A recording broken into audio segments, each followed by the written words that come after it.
நம்ம விஜய் சாரோட நடிப்புல கடைசியாக வெளியாக இருக்கும் திரைப்படம் தான் ஜனநாயகன். அரசியல களமிறங்கி உள்ள காரணத்தினால சினிமாவில இருந்து விடைபெற இருக்காரு தளபதி விஜய் அவர்கள். வினோத் சார் இயக்கத்துல உருவாகி உள்ள இந்த படத்துல விஜய் சாருடன் இணைந்து பூஜா ஆக்டே, மமிதா பைஜு, பிரியாமணி, பாபி தியோல் ஆகியோருமே நடிச்சிருக்காங்க. பிரம்மாண்டமாக உருவாகி உள்ள இந்த படத்திற்கு அனிருத் அவர்கள் இசையுமே அமைச்சிருக்காரு. நேற்று இந்த படத்துல இருந்து வெளியான செகண்ட் சிங்கிள் பாடல் நல்ல வரவேற்பு பெற்று வருது.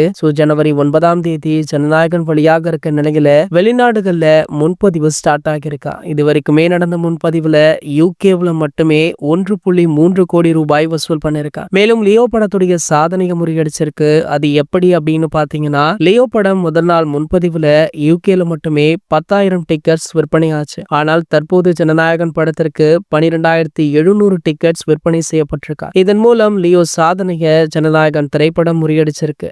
யூகே மட்டுமல்ல, ஜெர்மனி, அமெரிக்கா போன்ற நாடுகள் எல்லாம் சேர்த்தால் இதுவரைக்குமே 1.5 கோடி ரூபாய் முன்பதிவுல மட்டுமே வந்திருக்கா. ஒரு தமிழ் ஆக்டருடைய படத்திற்கு வெளிநாடுகள்ல முன்பதிவு இந்த அளவுக்கு இருக்கு அப்படின்றது ஒரு மிகப்பெரிய விஷயமாக பார்க்கப்படுது. என்னதான் விஜய் சார் சினிமாவை விட்டு போனாலுமே தமிழக மக்களுக்காக தமிழக அரசியல்ல அதிரடியாக களமிறங்கி இருக்காரு. இவருடைய கட்சிக்கு நாளுக்கு நாள் ஆதரவு கூடிக்கொண்டே போகுது. பல பிரபலங்கள் தொடர்ந்து இவருடைய கட்சியில இணைஞ்சிட்டு இருக்காங்க. இந்த நிலையில பாத்தீங்கன்னா, சமீபத்துல காமெடி நடிகரான கவுண்டமணி அவர்கள் தளபதி விஜய் அவர்களுடைய தாவேகா கட்சியில இணைஞ்சிருக்காரா. இதன் முறையாக தாவேகாவே அதிகாரப்பூர்வமாகவுமே அறிவிக்க இருக்காங்களா.